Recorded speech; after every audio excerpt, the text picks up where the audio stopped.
മലങ്കരയുടെ Jerusalem എന്നറിയപ്പെടുന്ന Niranam saint Mary's orthodox വലിയ പള്ളി AD 54 വിശുദ്ധ തോമാസ് ലീഹയാൽ സ്ഥാപിതമായ ഈ പള്ളിയുടെ ചരിത്രത്തിൽ അത്ഭുതങ്ങൾ നിറഞ്ഞ ഒട്ടനവധി ചരിത്ര സംഭവങ്ങൾ വിശ്വാസികളുടെ ഹൃദയത്തിൽ ഇന്നും പ്രതിധ്വനിച്ചു നിൽക്കുന്നു.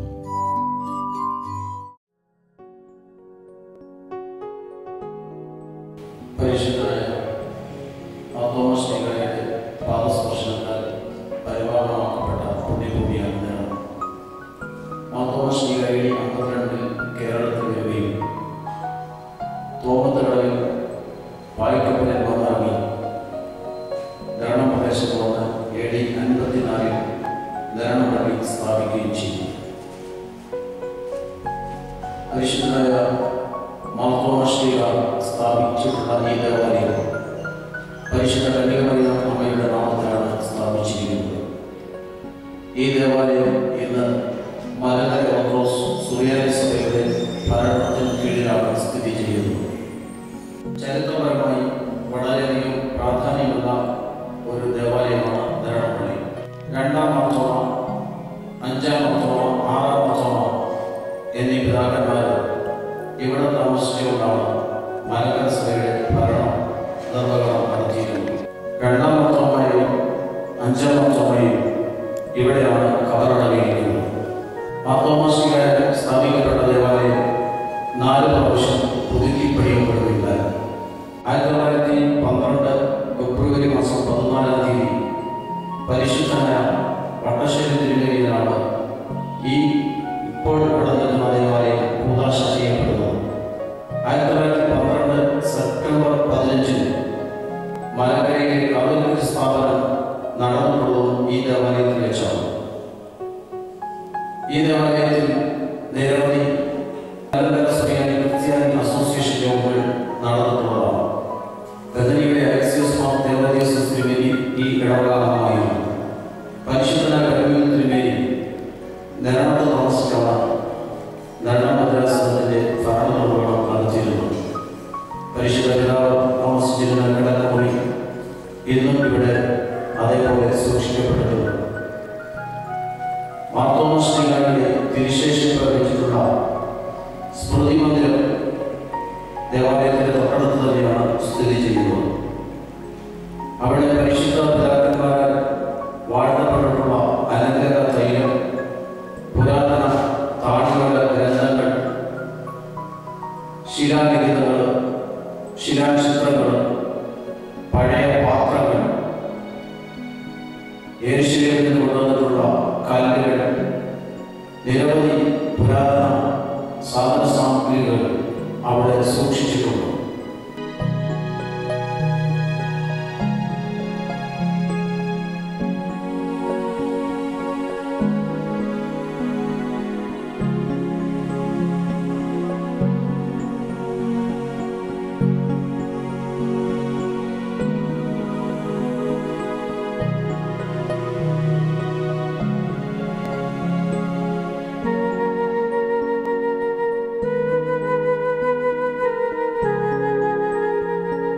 കൽക്കുരിശ് അനേകരുടെ ശ്രദ്ധ ആകർഷിക്കപ്പെട്ടിട്ടുള്ള ഒന്നാണ്. പഠനം കൊണ്ടും പ്രശസ്തി കൊണ്ടും അറിയപ്പെടുന്ന പൊന്നിൻ കുരിശ് ധരണപ്പള്ളിയുടെ തിരകക്കുറിയാണ്.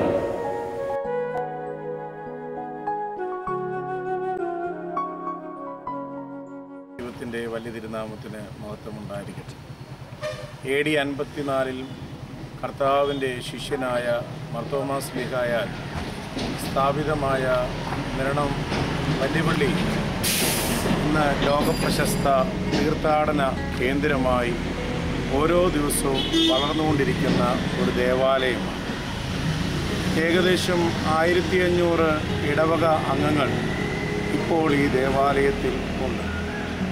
സാധാരണ ജീവിതത്തിൽ നിന്ന് കാലവ്യത്യാസത്തിനനുസരിച്ച് സാമൂഹികമായും സാമ്പത്തികമായും ഉയർന്നുകൊണ്ടിരിക്കുന്ന സ്നേഹമതികളായ സ്നേഹം വളരെയേറെ വാരിക്കോരിത്തരുന്ന നാടിൻ്റെ ഗ്രാമീണതയുടെയും പൈതൃകം കളയാതെ നിഷ്കളങ്കമായി ദൈവത്തോടും വൈദികരോടും സഭയോടും കൂറു പുലർത്തുന്ന ഒരു വിശ്വാസ സമൂഹമാണ് ഇന്ന് ഈ നെരണം പള്ളിയിൽ ഉള്ളത്.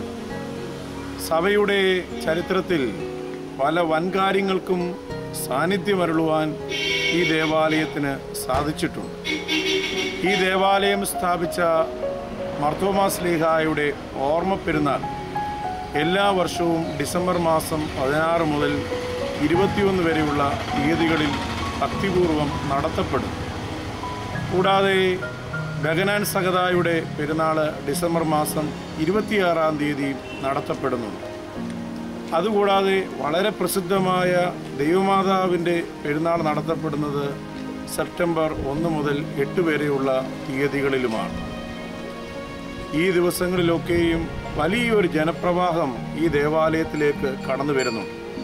പരിശുദ്ധ മാർത്തോമാ ശ്ലീഹായുടെ മധ്യസ്ഥതയാലും പരിശുദ്ധ ദൈവമാതാവിൻ്റെ മധ്യസ്ഥതയാലും അനേകരുടെ ജീവിതത്തിൽ ദൈവം അത്ഭുതം പ്രവർത്തിക്കുന്നതിന് അനുഭവ സാക്ഷ്യം എനിക്ക് തന്നെ കേൾക്കുവാനായിട്ട് ഇടയായി തീർന്നിട്ടുണ്ട്. ആ ഒരു പ്രസിദ്ധിയിൽ അനേകർ കേരളത്തിൽ നിന്ന് പുറത്തും കേരളത്തിനകത്തുമായി നാനാദേശത്തുള്ള നാനാജാതി മതസ്ഥരായവർ ഈ ദേവാലയത്തിലേക്ക് കടന്നു വരാറുണ്ട്. അങ്ങനെ എന്തുകൊണ്ടും ഈ സഭയ്ക്ക് അനുഗ്രഹമായി ഇന്ന് നിലനിൽക്കുന്ന ഈ നെരണം ദേശത്ത് സ്ഥിതി ചെയ്യുന്ന നെരണം പള്ളി വളരെ പ്രശസ്തമാണ്. അത് ഏറ്റവും അഭിമാനത്തോടുകൂടി ഈ സഭയിൽ നിലനിൽക്കുകയും ചെയ്യും. നെരണം പള്ളിയോട് ചേർന്ന് വളരെ പ്രസിദ്ധമാണ് പൊന്നിൻ കുരിശ്. ഏകദേശം 10.5 കിലോ തൂക്കം വരുന്നതാണ് പൊന്നിൻ കുരിശ്. പൊന്നിൻ കുരിശിൻ്റെ നടുക്കുള്ള ചുമല നിറത്തിലുള്ള വജ്രം ഒരു ഇരുട്ടുള്ള മുറിയിൽ വച്ചു കഴിഞ്ഞാൽ 500 പേർക്ക് പ്രകാശത്തോടു കൂടിയിരുന്ന് ഭക്ഷണം കഴിക്കാൻ പറ്റുമെന്നുള്ള ഒരു പ്രസിദ്ധിയും ഐതിഹ്യവും ആ പൊന്നിൻ കുരിശിന് ഇന്നും നിലനിൽക്കുന്നുണ്ട്. അത് ഇടവക മെത്രാപ്പൊലീത്തമാർ കാലം ചെയ്യുമ്പോഴും ദേവാലയത്തിൻ്റെ പ്രധാന പെരുന്നാളുകളായ മാർത്തോമാ ശ്ലീഹായുടെയും ദൈവമാതാവിൻ്റെയും പെരുന്നാളിനോടനുബന്ധിച്ചുള്ള റാസയ്ക്കുമാണ് ഈ പൊന്നിൻ കുരിശ് പുറത്തെടുക്കാറുള്ളൂ. അത് വളരെ അകമ്പടി സുരക്ഷിത വലയത്തോടു കൂടിയാണ് റാസയ്ക്ക് ഈ പൊന്നിൻ കുരിശ് എഴുന്നള്ളിക്കാറും ഉള്ളത്. പരിശുദ്ധ മാർത്തോമാ ശ്ലീഹായുടെ പെരുന്നാളിനും ദൈവമാതാവിൻ്റെ പെരുന്നാളിനോടനുബന്ധിച്ചുള്ള റാസയ്ക്കും പരിശുദ്ധനായ പരുമല കൊച്ചു തിരുമേനിയുടെ കബറിടത്തിൽ നിന്നാണ് ഏകദേശം 10,000 പേരോളം വരുന്ന വലിയൊരു ജനസമൂഹം വളരെ നീണ്ട ഒരു ദൈർഘ്യത്തോടു കൂടിയുള്ള റാസയാണ് പരുമലപ്പള്ളിയിൽ നിന്നും നെരണം പള്ളിയിലേക്ക് വരാറുള്ളത്. അതിനകത്ത് നാനാജാതി മതസ്ഥര് പങ്കെടുക്കാറും പരിശുദ്ധ മാർത്തോമാ ശ്ലീഹ കപ്പലിൽ വന്നു എന്ന് പറയപ്പെടുന്ന തോമത്ത് കടവ് ഇന്ന് ഓരോ നാളും വളരെയേറെ പ്രസിദ്ധമായിക്കൊണ്ടേയിരിക്കുന്നു. അവിടേക്ക് അനേക തീർത്ഥാടകർ കടന്നു വരുന്നുമുണ്ട്. കാലത്തിൻ്റെ മാറ്റമനുസരിച്ച് ദേവാലയത്തിൻ്റെ നേതൃത്വത്തിൽ പല വൻകാര്യങ്ങളും മ്യൂസിയം ഉൾപ്പെടെയുള്ള പല കാര്യങ്ങളും അവിടെ ചെയ്യണമെന്ന് ആഗ്രഹിക്കുന്നുണ്ട്. എക്യുമെനിക്കൽ പ്രസ്ഥാനത്തിൻ്റെ നേതൃത്വത്തിൽ അവിടെ ഒരു മ്യൂസിയം ഇപ്പോൾ നിലനിൽക്കുന്നതുമുണ്ട്. കൂടാതെ പള്ളിക്കടവിനോട് ദേവാലയത്തിൻ്റെ പടിഞ്ഞാറ് വശത്തായിട്ട് ഒരു കടവ് മാർത്തോമാ ശ്ലീഹ വന്നപ്പോൾ ആദിമ ക്രിസ്ത്യാനികളെ സ്ഥാനമുക്കി എന്ന ഐതിഹ്യത്തോടുകൂടി ദേവാലയത്തിൻ്റെ പടിഞ്ഞാറ് വശത്ത് ഒരു കൽപ്പടവും ഇപ്പോൾ സ്ഥിതി ചെയ്യുന്നു. അതും ഇപ്പോൾ വളരെ മനോഹരമാക്കിക്കൊണ്ടേ ഇരിക്കുകയും ചെയ്യും. ദേവാലയത്തിൽ വളരെ പ്രാധാന്യം കൊണ്ടാടുന്ന ഒരു ദിനമാണ് പുതുഞാറാഴ്ച. അന്നേ ദിവസം ഈ ഇടവകയിലെ എല്ലാ ജനങ്ങളും, കുഞ്ഞുകുട്ടികൾ, ആവാല വൃദ്ധ ജനങ്ങൾ ഉൾപ്പെടെ തോമത്ത് കടവിലേക്ക് ചെല്ലുകയും അവിടെ നിന്ന് വിശ്വാസ പ്രഖ്യാപന റാലി ദേവാലയത്തിലേക്ക് കാൽനടയായിട്ട് നടത്തപ്പെടാറുമുണ്ട്. ഓരോ നാളും ഈ ദേവാലയവും അതിനോടനുബന്ധിച്ച കാര്യങ്ങളിലും ആധുനിക കാലഘട്ടത്തിനൊത്തവണ്ണം വളരെയേറെ ഉയർന്നുകൊണ്ടിരിക്കുകയാണ്. ഈ ദേവാലയത്തിൽ ഒരു മലയാളം മീഡിയം ഹൈസ്കൂൾ സ്ഥിതി ചെയ്യുന്നു. കാലഘട്ടത്തിൻ്റെ മാറ്റം അനുസരിച്ച് ഒരു CBSE സ്കൂള് പണി ആരംഭിച്ചു. അത് ഇന്ന് ഏകദേശം 9 ക്ലാസ്സോളം ആയിട്ട് ഉയർന്നിട്ടുണ്ട്. അതിനോടനുബന്ധിച്ച് ഒരു 3 കോടി രൂപ മുടക്കി വലിയൊരു സ്കൂൾ സമുച്ചയം പണിയുവാനായിട്ട് ആരംഭിച്ചിരിക്കുന്നു. അതിലിടവകയിലെ എല്ലാ ജനങ്ങളും ആത്മാർത്ഥതയോടെ സഹകരിക്കുന്നുണ്ട്. ഈ ദേവാലയത്തിന് ഏകദേശം 5 ചാപ്പലുകൾ സ്ഥിതി ചെയ്യുന്നുണ്ട്. ഒന്നിടെ ഇടവിട്ടുള്ള ഞായറാഴ്ചകളിൽ അവിടെ വിശുദ്ധ കുർബാന അർപ്പിക്കപ്പെടാറുണ്ട്. അതുകൊണ്ട് ഏകദേശം 15 കിലോമീറ്റർ ചുറ്റളവ് കൂടാതെ തിരുവനന്തപുരം മുതൽ കൊച്ചി, എറണാകുളം വരെയുള്ള ദേശങ്ങളിലായിട്ട് ഈ ഇടവകയിലെ അംഗങ്ങൾ ഓരോരുത്തരും സ്ഥിതി ചെയ്യുന്നുമുണ്ട്. അവിടെയെല്ലാം ആത്മീയ കാര്യങ്ങളിൽ വളരെ ഭംഗിയായിട്ട് നേതൃത്വം കൊടുക്കുകയും സാഹചര്യത്തിനും സന്ദർഭത്തിനും അനുസരിച്ച് വൈദികരോടും സഭയോടും വളരെ ആത്മാർത്ഥതയോടെ സ്നേഹവും ഭക്തിയും ഊറും പ്രകടിപ്പിക്കുന്ന ഒരു ജനസമൂഹമാണ് ഈ ദേവാലയത്തിലുള്ളത്. അവർ സഭയുടെ അഭിമാനങ്ങളാണ്.